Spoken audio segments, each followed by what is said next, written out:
Seperti Bapa sayang anaknya, demikianlah Engkau mengasihiku. Kau jadikan biji matamu, Kau berikan semua yang ada padamu. Seperti Bapa sayang anaknya, demikianlah Kau menuntun langkahku. Hari depan indah Kau beri, rancanganmu yang terbaik bagiku. Betapa besar kasih setia-Mu Tuhan di dalam hidup kami. Sungguh nyata setiap perlindungan-Mu Tuhan bagi hidup kami.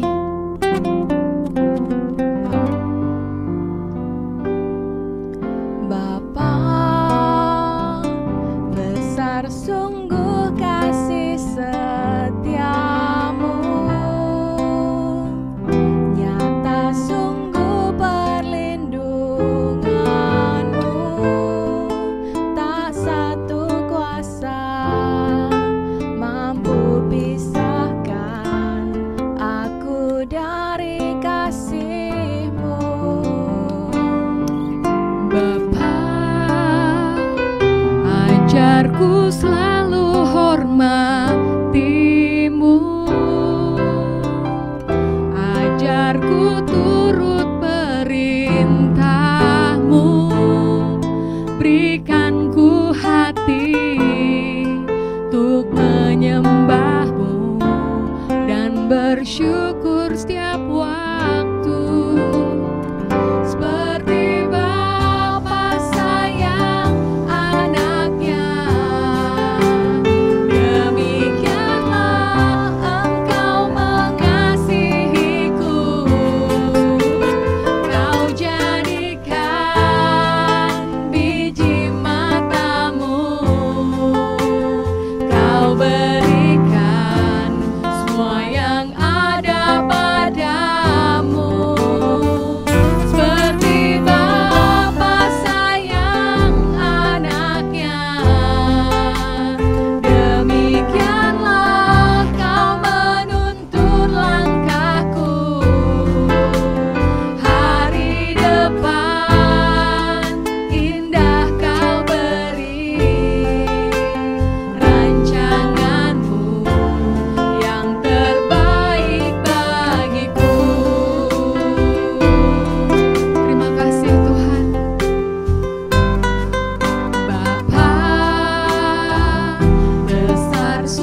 Saudara, kembali saya mengajak saudara untuk sama-sama mendengarkan dan menikmati kasih Allah yang luar biasa. Dan hari ini sama-sama kita dengarkan firman Tuhan dari Injil Yohanes bab 3 ayat 16. Saya percaya saudara sudah banyak mendengarkan ayat ini. Izinkan saya untuk memberikan sharing atau kesaksian. Ya, karena begitu besar kasih Allah akan dunia ini sehingga Ia mengaruniakan anaknya yang tunggal, supaya setiap orang yang percaya kepadanya tidak binasa, melainkan memperoleh hidup yang kekal. Demikian firman Tuhan. Saudara terkasih, karena begitu besar kasih Allah akan dunia ini sehingga Dia pedulikan kita. Walaupun saudara semakin jauh dengan Tuhan, walaupun saudara saya semakin banyak berbuat kesalahan dan dosa, dan saya percaya kasih Allah luar biasa. Di mana banyak dosa, di sana banjir kasih Allah. Walaupun saat ini saudara sekarang merasa terintimidasi, merasa dibuang, merasa tidak dihargai, atau putus pacar, ditinggalkan keluarga saudara, percayalah, masih ada kasih Allah yang begitu peduli dengan saudara. Itu sebabnya Dia berfirman, karena begitu besar kasih akan dunia ini, sehingga setiap yang percaya, syaratnya hanya satu, percaya. Syaratnya kita harus sungguh-sungguh iman. Saudara terkasih, tidak cukup rupanya percaya. Banyak orang berkata, saya percaya kepada Tuhan. Setan pun percaya kepada Tuhan, tapi dia takut dan gemetar. Sementara yang Tuhan minta hari ini, Dia berkata, kalau aku datang kembali, adakah iman di dunia ini? Jadi saudara terkasih, untuk menerima kasih Allah ini, kita harus memiliki iman. Iman bagaimana?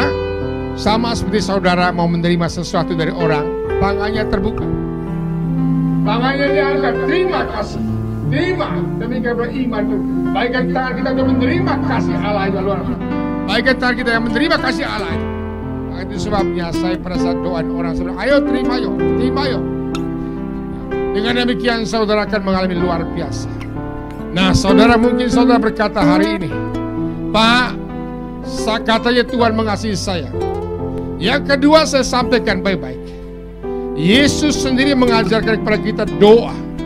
Jadi untuk menerima suatu kasih Allah, tentu hal yang pertama penting kita harus berdoa. Sebab melalui doa kita mengenal akan Tuhan, mengenal firman Tuhan. Doa pertama di sini saudara, mungkin saudara berkata, saya sudah berdoa.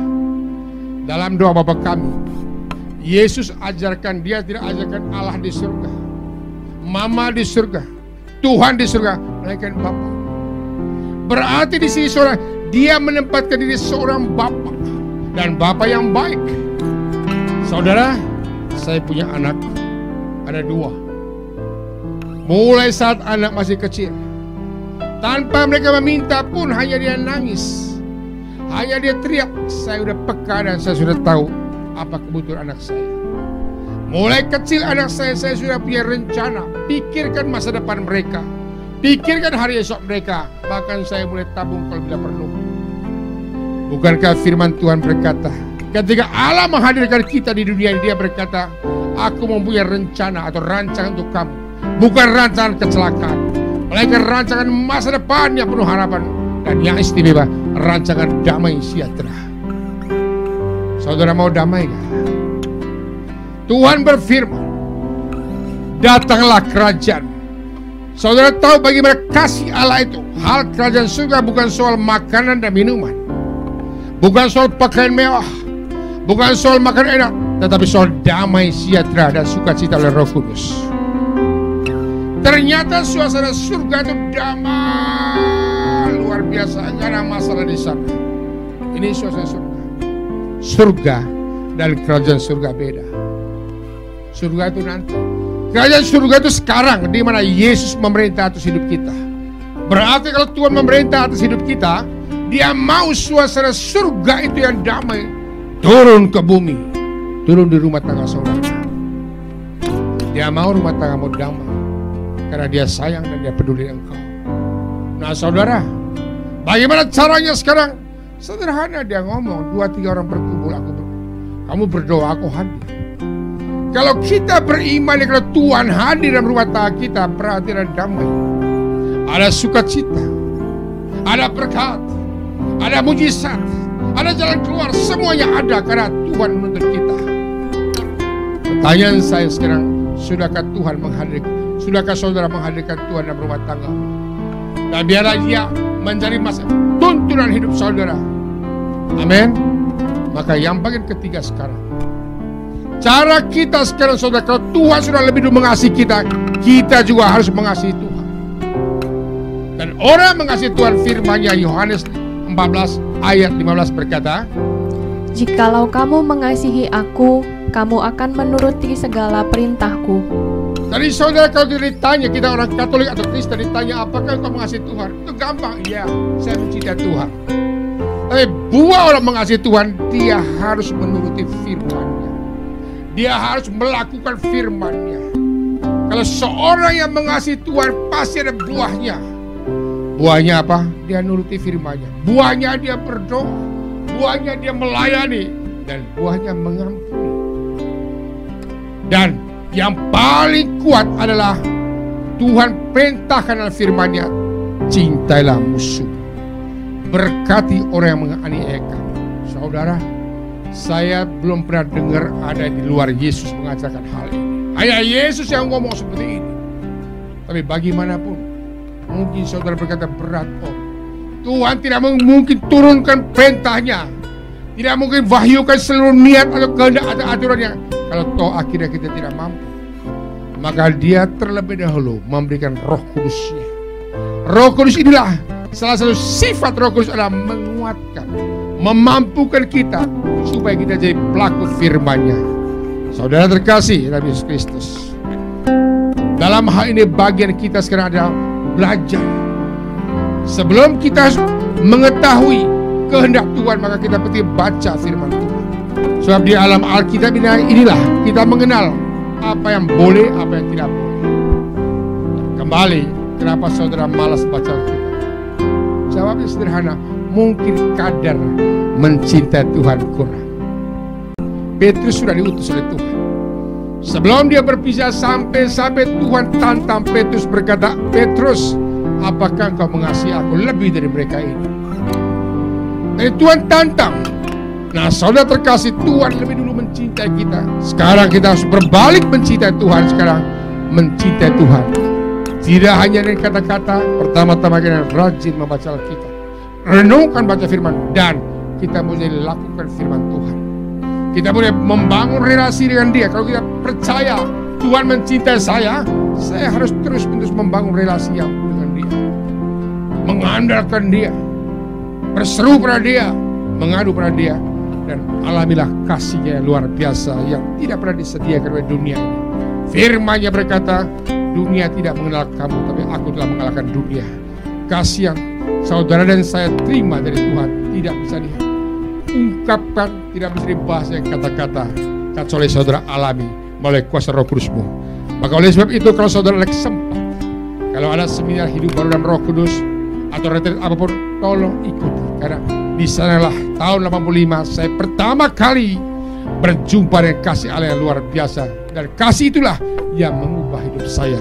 Dan saya berani berkata, kalau dulu saya anak setan, sekarang saya adalah anak Allah. Karena apa? Tuhan mencari dan menyelamatkan saya, dan dia menebus dosa saya, dan dia berkata, engkaulah ahli waris. Terima kasih, Tuhan memberkati.